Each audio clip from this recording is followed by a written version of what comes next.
Carbohydrates, carbs, sugar, glucose, ये जब भी न्यूट्रिशन या डाइटिंग की बात होती है ना, इन बेचारों को सबसे पहले आउट ऑफ इक्वेशन किया जाता है, फारिग किया जाता है, जो कि बहुत खतरनाक अप्रोच है। मैं आपको बताता हूँ क्यों। 3 रीजंस है।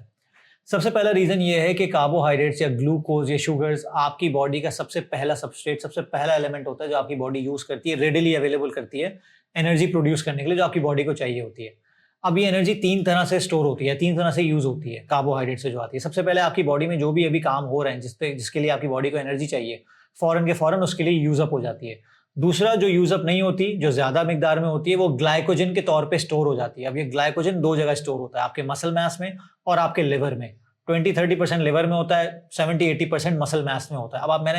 अब आप इंपॉर्टेंस देख सकते हैं कि अगर आपके पास मसल अच्छा खासा है और अच्छा मसल है, अच्छी क्वालिटी का मसल है, तो वहां पे ग्लाइकोजन स्टोर करने की सलाहियत है। इसलिए मेटाबॉलिक सिंक भी कहा जाता है कि आप थोड़ा ज्यादा कार्ब्स खा सकते हैं, क्योंकि आपके पास एबिलिटी है मसल में स्टोर करने की। तो इसलिए मसल्स इंपॉर्टेंट होते हैं। आप समझ में आया। तीसरी चीज ये होती है कि जब ये दोनों ग्लाइकोजन स्टोर्स भर जाते हैं और आप मजीद वाफर मिकदार में कार्बोहाइड्रेट्स दे रहे हैं, तो ये कार्बोहाइड्रेट ट्राइग्लिसराइड्स की सूरत में, फैट की सूरत में स्टोर हो जाता है। तो ये फैट बनना शुरू हो जाता है और आप मोटे होना शुरू हो जाते हैं। तो बात ये आती है कि कार्ब्स लेना या लेना मसला नहीं है, कार्ब्स की क्वालिटी और कार्ब्स की क्वांटिटी मसला है। तो जब भी हम कार्ब्स की क्वालिटी कम करते हैं, इसका मतलब है रिफाइंड कार्बोहाइड्रेट्स खा रहे हैं, होल फूड्स नहीं खा रहे हैं। फॉर एग्जाम्पल, हम पिज्जे शीजे फोड़ रहे हैं, हम बर्गर्स खा रहे हैं, हम रिफाइंड और ऐसे खाने खा रहे हैं जो हाइपर पैलेटेबल हैं, जो ज्यादा खाए जाते हैं, तो ऑटोमेटिकली हम ज्यादा खा लेते हैं। कम क्वालिटी का, अदना क्वालिटी का खाना ज्यादा क्वांटिटी में खा लेते हैं, तो ऑटोमेटिकली हम, ये कसूर कार्बोहाइड्रेट्स का नहीं है, ये कसूर हमारा है। ये बिल्कुल इस तरह है कि किसी के घर में छुरी रखी है और खुदा ना खास्ता किसी का कत्ल हो जाता है उस छुरी से, तो वो ब्लेम करता है कातिल को नहीं, वो ब्लेम करता है छुरी को, कि छुरी से कत्ल हुआ, छुरी को पकड़ो, इसको घर से बाहर निकालो। कातिल को पकड़ेंगे आप, उसकी इंटेंशन क्या थी उस छुरी को लेके। यही मसला है आपके और मेरे साथ कि उस कार्बोहाइड्रेट को लेके क्या इंटेंशन है आपकी और मेरी। अगर प्रोसेस कार्बोहाइड्रेट्स भी खा रहे हैं और आपकी कैलोरी लिमिटेशन के अंदर है, आप वेट लूज करेंगे, वेट आपका इंक्रीज नहीं होगा। ये कैलोरी इन कैलोरी आउट, ये किसी और वीडियो में हम डिबेट डिस्कस करेंगे, ये भी बहुत डिबेटेबल टॉपिक है। कहने का मकसद ये है कि carbohydrates, glucose, sugar in it self मसला नहीं है, मसला आपकी इंटेंशन है। मसला ये है कि आप किस क्वालिटी का और किस क्वांटिटी का कार्बोहाइड्रेट ले रहे हैं, जो कि आपकी बॉडी में जाके या बेहतरी पैदा करेगा या आपकी बॉडी में डिस्ट्रक्शन पैदा करेगा। दूसरा बहुत इंपॉर्टेंट पॉइंट ये है कि इसे कहते हैं प्रोटीन स्पेयरर।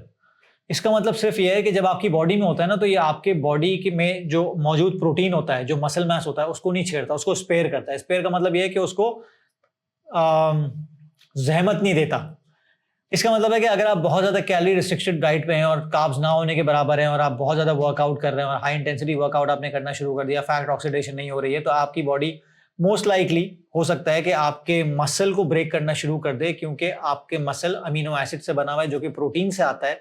तो अब प्रोटीन में जिस तरह कार्बोहाइड्रेट्स शुगर में कन्वर्ट होता है एनर्जी देने के लिए, प्रोटीन अमीनो एसिड में कन्वर्ट होता है दूसरे फंक्शंस करने के लिए, एनर्जी देने के लिए, और फैट ट्राइग्लिसराइड में होता है। तो सबसे पहली चीज जो नजर आती है ना बॉडी को एक्सट्रीम कंडीशंस में, वो कार्बोहाइड्रेट के बाद, शुगर के ना होने के बाद प्रोटीन नजर आता है। तो वो प्रोटीन को तोड़ के अमीनो एसिड यूज करना शुरू कर देती है। यहाँ पे जो चीज आपको रिटेन करनी है मसल मास, बॉडी कंपोजिशन के लिए या फंक्शनैलिटी के लिए, वो आप खोने लगते हैं, उसकी क्वालिटी और क्वांटिटी कम होने लगती है आपके मसल मास की, क्योंकि प्रोटीन टूट रहा है वहां से। तो जब आपकी बॉडी में शुगर्स होते हैं, ग्लूकोज होता है एक मिकदार में जो कि रिक्वायर्ड है आपकी एक्टिविटीज के लिए, तो आपके प्रोटीन को वो बचा के रखता है, प्रोटीन को स्पेयर करता है। तो ये बहुत इंपॉर्टेंट कंसिडरेशन है, इसको अवॉइड मत किया करें। तीसरी चीज है, आपके ब्रेन के लिए सबसे पहला जो फ्यूल होता है, सबसे प्राइमरी जो फ्यूल होता है, वो ग्लूकोज ही होता है। बहुत दफ़ा जब हम चीनी कट करते हैं तो हम बड़ा स्ट्रेस्ड आउट फील करते हैं। बहुत सारे इन्फ्लुएंसर्स ने मजाक मजाक में वीडियोस भी बनाई हैं कि उनका मूड ऑफ हो गया चीनी छोड़ने से, कुछ छोड़ने से। तो बात देखें ये है कि आपको कुछ छोड़ने की जरूरत नहीं है, आपको कार्बोहाइड्रेट को डेविलिश मोड में लाने की या डेविल बनाने की जरूरत नहीं है। आपको सिर्फ बैक फुट पे जाना है, एक स्टेप बैक लेना है और कंसिडर करना है कि मैं किस क्वालिटी का कार्बोहाइड्रेट खा रहा हूँ, किस क्वांटिटी में ले रहा हूँ। तो आप हमेशा सब कुछ ले सकते हैं। अगेन पोर्शन कंट्रोल है। आप हुजूर सल्लल्लाहु अलैहि वसल्लम की जो हिदायत है, जो नसीहत है, या जो हदीस से साबित हुआ है, वो ये है भूख छोड़ के उठो। यही है कैलोरी डेफिसिट, यही है पोर्शन कंट्रोल। ये कोई आज साइंस आपको बता रही है, 1400 साल पहले हमारे मजहब ने हमें सिखा दिया था। तो कार्बोहाइड्रेट हो, प्रोटीन हो, कुछ भी हो, आपको अपनी लिमिटेशन के मुताबिक ही लेना है। ज्यादा लेंगे तो प्रोटीन भी फैट बन के लगेगा भाई, प्रोटीन भी आपकी कैलोरी सरप्लस में और आपके वेट बढ़ाने में आपको कंट्रीब्यूट कर लेगा। देखिए मैं अपनी मिसाल देता हूँ कि मैं कार्बोहाइड्रेट्स नहीं छोड़ सकता। उसका रीज़न ये है कि मैं करता हूँ इंटेंस वर्कआउट्स। मुझे वर्कआउट्स करने में मज़ा आता है, मुझे हैवी वर्कआउट्स करने में मज़ा आता है और उसके लिए मुझे ग्लाइकोजन चाहिए, मसल ग्लाइकोजन चाहिए। मुझे मेरे मसल्स को फुल मुझे अच्छा लगता है। उसके लिए कार्बोहाइड्रेट्स लेने हैं। अब मैं क्या करता हूँ, मैं बड़ा कॉन्शियसली स्वीट पोटैटोज़, राइस, बाजरे की आटे की रोटी या फिर मल्टीग्रेन आटे की रोटी या फिर चक्की की आटे की जिसमें रिफाइंड नहीं होता, इसमें फाइबर होता है। ओट्स, सबसे पहले ओट्स मेरी दिन का सबसे पहला काम होता है। मैं ओट्स बना के खाता हूँ। मैंने इंस्टाग्राम पे रील भी लगाई है उसी के, मैं उसमें अपना प्रोटीन शेक मिला के, वे प्रोटीन मिला के मैं ओट्स खाता हूँ। तो ये मेरी प्रायोरिटीज़ हैं। और लेकिन उससे पहले मैंने प्रोटीन को अपने एड्रेस किया बहुत है कि भाई तकरीबन 125 या 150 ग्राम प्रोटीन दिन का हो गया।